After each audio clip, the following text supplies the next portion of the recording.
The morning sun cast long shadows across the cobblestone courtyard of Buckingham Palace as tourists gathered behind the metal barriers. Among them stood Marcus Thompson, a 23-year-old college student from Chicago who had saved every penny for this trip to London. He clutched his smartphone tightly, determined to get the perfect selfie with the famous Queen's Guard. Marcus had heard stories about these soldiers dressed in their iconic red tunics and towering bearskin hats. His friends back home had warned him that the guards were not just for show, but he brushed off their concerns. After all, what could possibly go wrong with taking a simple photo? The Queen's Guard stood motionless at his post, rifle held at the present position. His name was Guardsman James Mitchell, though none of the tourists knew this. James had been serving in the Coldstream Guards for 3 years and had seen every type of tourist behavior imaginable. He maintained his stoic expression while internally preparing for whatever foolishness might come his way. Marcus noticed that other tourists were keeping a respectful distance, snapping photos from behind the designated lines. But he wanted something special, something that would make his Instagram followers back home truly impressed. He began to inch closer to the guard, testing the boundaries of what might be acceptable. The first step beyond the barrier went unnoticed by most. Marcus felt a thrill of excitement as he moved closer to the statuesque figure. The guard's uniform was even more impressive up close, every button polished to perfection, every crease razor-sharp. Marcus raised his phone and snapped a few quick photos, feeling proud of his boldness. Encouraged by the lack of response, Marcus decided to push further. He stepped even closer, now just a few feet from the guard. Other tourists began to notice, some pulling out their own cameras to capture what they sensed might become an interesting situation. A few elderly British tourists shook their heads disapprovingly, but Marcus was too focused on his social media moment to notice. James Mitchell's training had taught him to ignore distractions, but he was very much aware of the approaching tourist. His peripheral vision tracked Marcus's movements while his eyes remained fixed straight ahead. Years of discipline had taught him exactly when and how to respond to such situations. Marcus decided to get even bolder. He approached within arm's length of the guard and began making faces for his phone camera, treating the soldier like a prop in his personal photo shoot. He made bunny ears behind the guard's bearskin hat and stuck out his tongue, completely oblivious to the fact that he was disrespecting not just a person, but a serving member of the British military. The other tourists began to murmur among themselves. Some were amused, others looked concerned, but all were watching intently. A few seasoned London tour guides in the crowd exchanged knowing looks. They had seen this type of behavior before and knew exactly what was coming next. James Mitchell's jaw tightened almost imperceptibly. He had endured 3 hours of his watch already, maintaining perfect discipline despite the heat building under his heavy uniform and tall bearskin hat. But there were lines that, when crossed, demanded a response. Marcus Thompson was about to discover exactly where those lines were drawn. As Marcus positioned himself for what he planned to be his final and most daring photo, a selfie with his arm around the guard's shoulder, he had no idea that his next move would transform him from an anonymous tourist into a viral internet sensation, though not in the way he had hoped. The moment was about to arrive when Marcus would learn a lesson about respect, tradition, and the serious nature of the men who guard Britain's royal family. His carefree attitude and social media obsession were about to collide head-on with centuries of military tradition and the unwavering dedication of a Queen's Guard who had sworn an oath to protect the crown, no matter what distractions might come his way.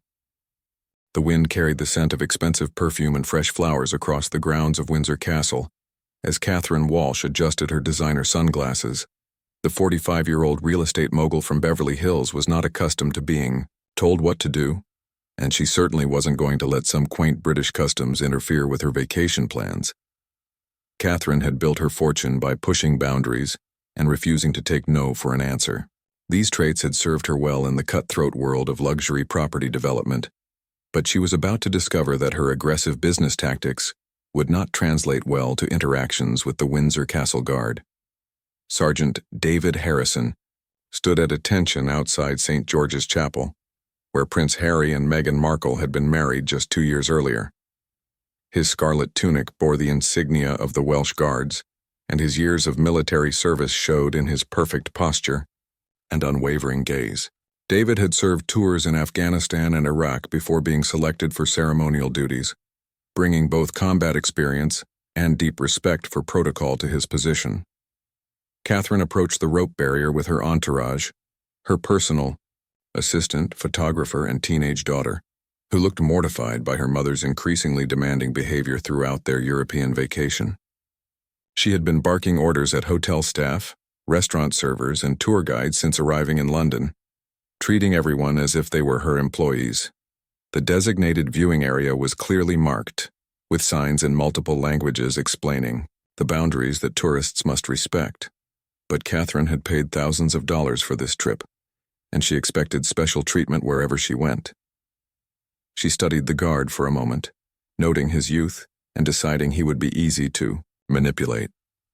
Catherine ducked under the rope and walked confidently toward Sergeant Harrison, her heels clicking loudly on the stone pathway.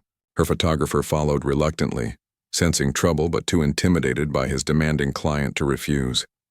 Other tourists watched in fascination as the well-dressed American woman flagrantly ignored the clearly posted restrictions. David Harrison's eyes remained fixed on the horizon, but every muscle in his body was alert. His training had prepared him for various scenarios, from terrorist threats to unruly tourists, and he recognized the type of entitled behavior approaching him. Years of military discipline had taught him patience, but also when that patience should come to an end. Catherine positioned herself directly in front of the guard and began posing for photos, completely blocking the view for other visitors. When several tourists politely asked her to move, she waved them away dismissively and continued her impromptu photo session. Her photographer snapped away reluctantly, hoping this would end quickly. Growing bolder, Catherine began giving her photographer directions as if the guard were a statue in a museum. She instructed him to get shots from different angles, treating Sergeant Harrison as nothing more than a backdrop for her social media posts. Her daughter pleaded quietly for her mother to stop, but Catherine was too caught up in her performance to listen. The situation escalated when Catherine decided she wanted a photo touching the guard's rifle. Despite her assistant's urgent whispers of warning, she reached out toward the weapon, completely unaware that she was about to commit a serious breach of security protocol. In her world of privilege and entitlement, she had never encountered a situation where her wealth and status meant nothing. Sergeant Harrison's training kicked in instantly. His grip on his rifle tightened and his body tensed in preparation for action. The weapon he carried was not a prop. It was a loaded SA-80 assault rifle, and any unauthorized person attempting to touch it represented a potential security threat that demanded an immediate response. Catherine's manicured fingers were inches from the rifle when she noticed the guard's subtle shift in stance. For the first time since arriving in London, she encountered someone who was not going to be impressed by her expensive clothes, demanding attitude, or American accent. She was about to learn that some institutions operate on principles that money cannot buy and attitude cannot intimidate. The crowd of tourists sensed the tension building and began pulling out their phones, instinctively knowing they were about to witness something memorable. Catherine Walsh, accustomed to getting her way through sheer force of personality and financial leverage, was about to discover the immovable object that would stop her unstoppable force, a British soldier sworn to protect the royal family at all costs. The ancient stones of the Tower of London had witnessed centuries of drama, but few spectacles quite like the one unfolding on this particular Tuesday afternoon. Trevor Matthews, a 38-year-old construction foreman from Manchester, had arrived with his teenage son Danny for what was supposed to be a simple father-son day out in the capital. Trevor had a reputation in his hometown for being a tough guy who didn't back down from anyone. Standing 6 feet tall with calloused hands and a no-nonsense attitude shaped by years of managing difficult construction crews, he approached most situations with the confidence of someone who had never met a problem he couldn't handle through sheer determination and volume. His son Danny, 16 years old and desperately trying to impress his classmates through social media, had been begging his father to do something outrageous that would make him famous online. The teenager had watched countless videos of pranks and stunts gone viral, and he convinced his father that getting a reaction from one of the tower guards would be the perfect content for his Instagram account. Lance Corporal Michael Stone of the Royal Regiment of Fusiliers stood guard at the entrance to the Crown Jewels exhibition. At 24, he was younger than Trevor, but carried himself with the bearing of someone who had earned his position through rigorous training and unwavering commitment to duty.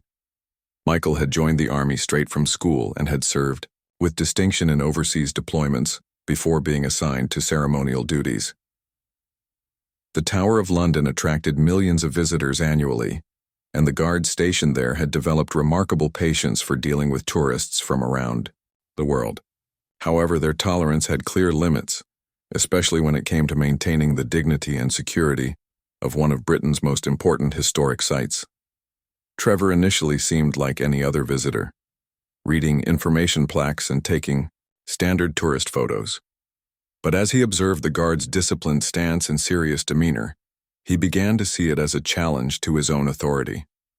Danny encouraged his father from the sidelines, recording everything on his phone and suggesting increasingly bold actions. The situation began to escalate when Trevor started making loud comments about the guard's appearance, questioning whether the young soldier was tough enough for the job.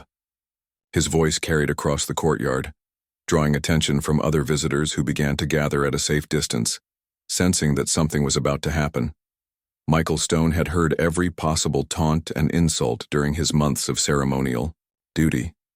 Tourists regularly tried to break his concentration with jokes, faces, and various attention-seeking behaviors.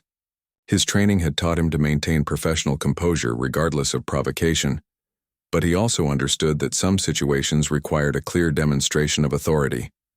Trevor's behavior grew more aggressive as he realized his initial comments weren't getting the reaction he wanted. He began circling the guard like a predator sizing up prey, making increasingly personal remarks about the soldier's youth and questioning his military experience. Danny continued filming, caught between excitement and growing concern about his father's escalating behavior. The breaking point came when Trevor decided to physically test the guard's resolve. He approached within arm's length and began making exaggerated military-style salutes while delivering a crude imitation of drill commands. Other tourists backed away, recognizing that the situation was moving beyond harmless tourist antics into something more serious. Michael Stone's jaw tightened as Trevor's behavior crossed from annoying to disrespectful. The construction foreman was not just disrupting other visitors' experiences. He was showing contempt for the uniform, the institution, and everything the guard represented. Years of military discipline warred with the natural human impulse to respond to such blatant provocation. Trevor, emboldened by what he interpreted as weakness, decided to make his final move. He reached out to poke the guard in the chest, intending to prove to his son and the growing crowd that these ceremonial soldiers were nothing more than costumed actors playing dress-up for tourists. He had no idea that he was about to encounter the full force of military training and tradition. Danny's phone camera captured every moment as his father extended his finger toward the motionless soldier. The teenager had gotten exactly what he wanted, a dramatic confrontation that would surely go viral on social media. But neither father nor son understood that they were about to star in a very different kind of video than they had planned, one that would serve as a powerful reminder about the consequences of disrespecting those who serve their country. The cobblestone streets around Horse Guards Parade echoed with the clip-clop of hooves as the mounted sentries maintained their centuries-old tradition of guarding the entrance to the old Admiralty building. Among the tourists gathering to witness this spectacle was Isabella Rodriguez, a 26-year-old fashion blogger from Barcelona, who had built a substantial following by creating dramatic content in exotic locations around the world. Isabella specialized in creating controversy to drive engagement on her social media platforms. Her motto was "Go big or go home," and she had built her brand on pushing boundaries and creating moments that sparked intense online discussions. She had traveled to London specifically to create content around the city's most iconic symbols, and the Horse Guards represented the perfect opportunity for viral fame. Trooper Sarah Bennett sat atop her black gelding Thunder, maintaining the disciplined posture expected of the Household Cavalry Mounted Regiment. At 25, Sarah was one of the few female soldiers in this elite unit, having earned her position through exceptional horsemanship and unwavering dedication to duty. Both she and Thunder had undergone extensive training to handle the chaos of London traffic, unpredictable tourists, and any potential security threats. The relationship between horse and rider in the household cavalry was built on absolute trust and countless hours of training. Thunder had been carefully selected and trained for his calm temperament and ability to remain steady in challenging situations. However, even the most disciplined military horse had limits to what they would tolerate from members of the public. Isabella approached the mounted sentry with her professional camera equipment and ring light, treating the scene like a photo shoot rather than an active military post. She had researched the guards online and learned that they were not supposed to speak or react to tourists, which she saw as an opportunity to create increasingly outrageous content without consequences. Her first few photos were relatively standard, tourist shots, but Isabella quickly became frustrated with their ordinary appearance. Her audience expected drama, conflict, and edgy content that would generate thousands of shares and comments. She began positioning herself in increasingly inappropriate ways, using the horse and rider as props in her elaborate social media production. Trooper. Bennett remained professionally composed as the tourist's behavior became more intrusive. Her years of military training had prepared her to ignore distractions and maintain focus on her duties. But she was also responsible for the safety of her horse and the security of the area. Isabella's escalating antics were beginning to test both of these responsibilities. The situation intensified when Isabella decided she needed to create physical contact with the horse to generate the dramatic content she was seeking. Despite having no experience with horses and ignoring the clear warning signs in Thunder's body language, she began reaching toward the animal's bridle and attempting to pose with her hands on his neck. Thunder's ears flicked back in warning as the stranger invaded his personal space with sudden movements and unfamiliar smells. Military horses were trained to tolerate many disturbances, but they retained their natural instincts for self-protection. The combination of Isabella's erratic behavior, strong perfume, and aggressive approach was triggering every warning signal. In the horse's mind, Sarah Bennett felt Thunder's tension through their connection as horse and rider. She could sense her mount's growing discomfort with the tourist's inappropriate behavior, but her position required her to maintain discipline while also protecting both her horse and the public from potential harm. The delicate balance was becoming increasingly difficult to maintain. Isabella, completely oblivious to the signs of distress from both horse and rider, decided to escalate further. She began making loud noises and sudden movements designed to provoke a reaction that would create the viral moment she desperately needed. Her followers expected her to push boundaries, and she was determined not to disappoint them, regardless of the consequences. The blogger's final mistake was attempting to grab Thunder's reins while positioning herself directly in front of the horse for what she planned to be her ultimate selfie. She had no understanding of equine behavior, no respect for military protocol, and no awareness that she was about to trigger a response that would teach her a lesson about the power and unpredictability of a 1,000-pound military horse who had reached the end of his patience with her disrespectful behavior. The afternoon sun beat down mercilessly on the red gravel of the parade ground at Wellington Barracks as the changing of the guard ceremony drew to a close. Among the dispersing crowd, a group of university students from Germany lingered near. The barriers, their leader being Klaus Weber, a 22-year-old philosophy student who prided himself on challenging authority and questioning traditional institutions wherever he encountered them. Klaus had spent the entire ceremony making cynical comments about what he called meaningless military theater to his companions. As a vocal critic of what he perceived as outdated monarchical traditions, he viewed the elaborate ceremony as nothing more than an expensive tourist show that had no place in the modern world. His academic background had filled him with confidence in his ability to debate and intellectually overwhelm anyone who represented these institutions. The students had been drinking at a nearby pub before the ceremony, which had amplified Klaus's natural tendency toward confrontation. His friends, while sharing some of his political views, were growing increasingly uncomfortable with his loud criticism of the British military traditions and his stated intention to expose the absurdity of this whole charade through direct action. Guardsman Robert Hayes of the Scots Guard stood at his post near the Wellington Barracks entrance, having just completed his role in the ceremony. At 31, Robert was a veteran soldier who had served multiple tours in Afghanistan and had earned several commendations for his service under fire. His selection for ceremonial duties was recognition of his exemplary military record and unshakable commitment to duty. Robert had encountered every type of tourist reaction during his months of ceremonial service. Most visitors were respectful and genuinely interested in the traditions they were witnessing. However, he had also dealt with critics, protesters, and those who seemed to take personal offense at the very existence of the monarchy and its associated institutions. Klaus approached the barrier with a swagger that his friends recognized as a warning sign of impending trouble. He had consumed just enough alcohol to suppress his usual caution while amplifying his natural arrogance.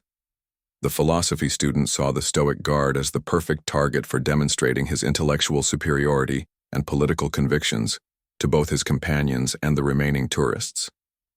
The confrontation began with Klaus loudly questioning the guard about the waste of taxpayer money represented by ceremonial duties.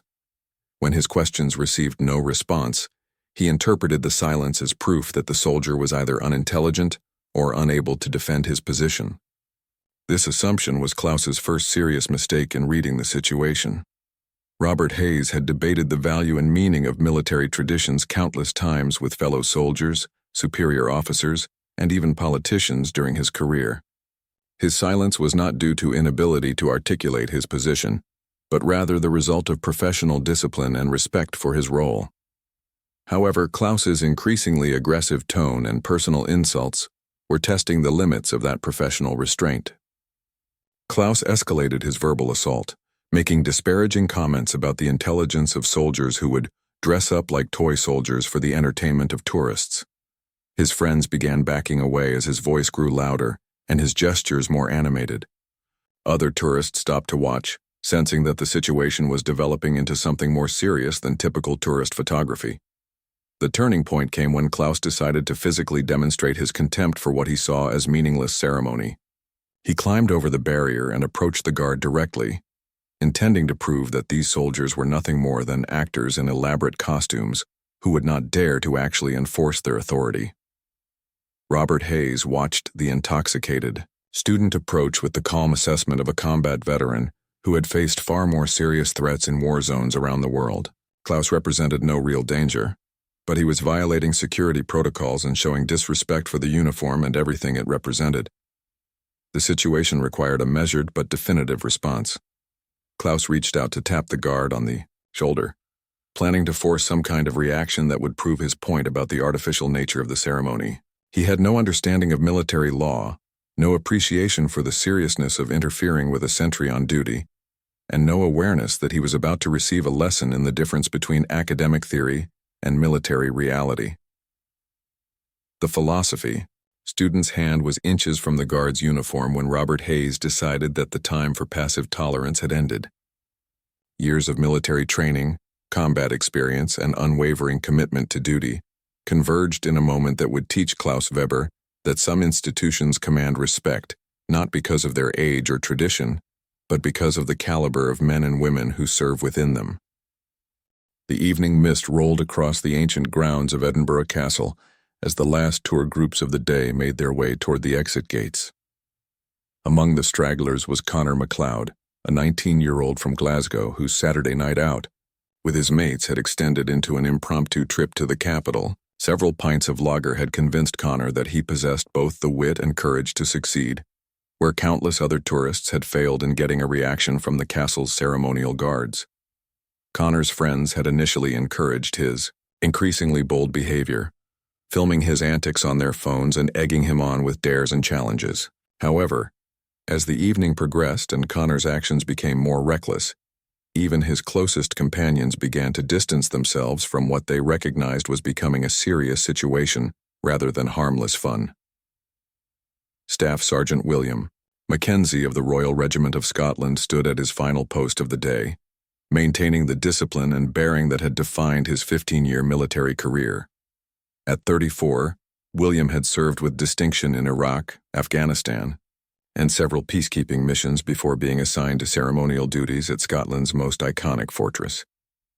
His weathered face and steady gaze reflected years of experience dealing with both combat situations and unruly civilians. The ancient castle had witnessed centuries of conflict, siege, and celebration, but it continued to serve as both a tourist attraction and an active military installation.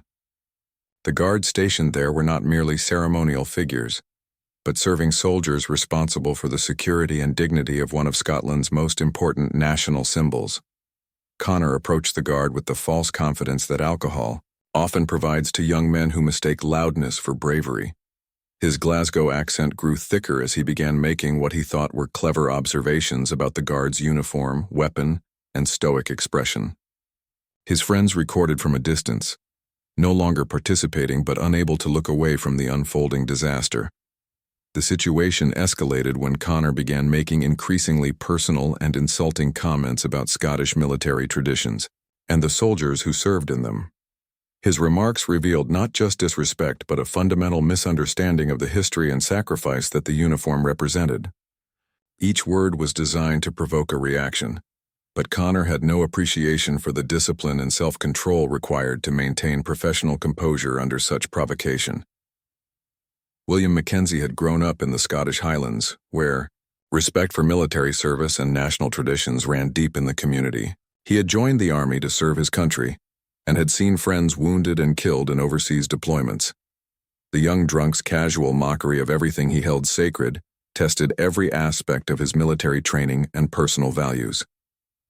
Connor's friends began calling for him to stop as his behavior crossed from annoying to genuinely offensive. Other tourists moved away from the scene, sensing the dangerous undertone developing in the confrontation. Even in his intoxicated state, Connor should have recognized these warning signs, but his ego and the false courage provided by alcohol drove him to continue escalating the situation. The critical moment arrived when Connor decided to physically challenge the guard's authority by attempting to grab his rifle. In his alcohol-impaired judgment, he believed that the ceremonial nature of the posting meant that the weapon was either fake or unloaded. This assumption represented a fatal misunderstanding of both Scottish military protocol and the serious nature of guard duty at a strategic military installation. Staff Sergeant Mackenzie's response was instantaneous and decisive. Years of combat experience and military training took over as the drunk civilian reached for his weapon. Connor had crossed the line from nuisance to potential security threat, and military protocol demanded an immediate and overwhelming response to any unauthorized attempt to access a soldier's weapon. The confrontation that followed lasted only seconds, but its impact on Connor MacLeod would last much longer. The young man who had approached the guard with swagger and bravado found himself face down on the ancient cobblestones, his arms secured behind his back by a soldier whose patience had finally reached its limit. The lesson he learned that evening about respect, tradition, and the consequences of testing trained military personnel would stay with him far longer than his hangover. As the police arrived to take Connor into custody, his friends stood in shocked silence, their phones having captured not the viral triumph they had expected, but a powerful demonstration of why the men and women who guard Britain's royal and historic sites are chosen not just for their ceremonial bearing, but for their unwavering commitment to duty and their ability to respond decisively when that duty is challenged.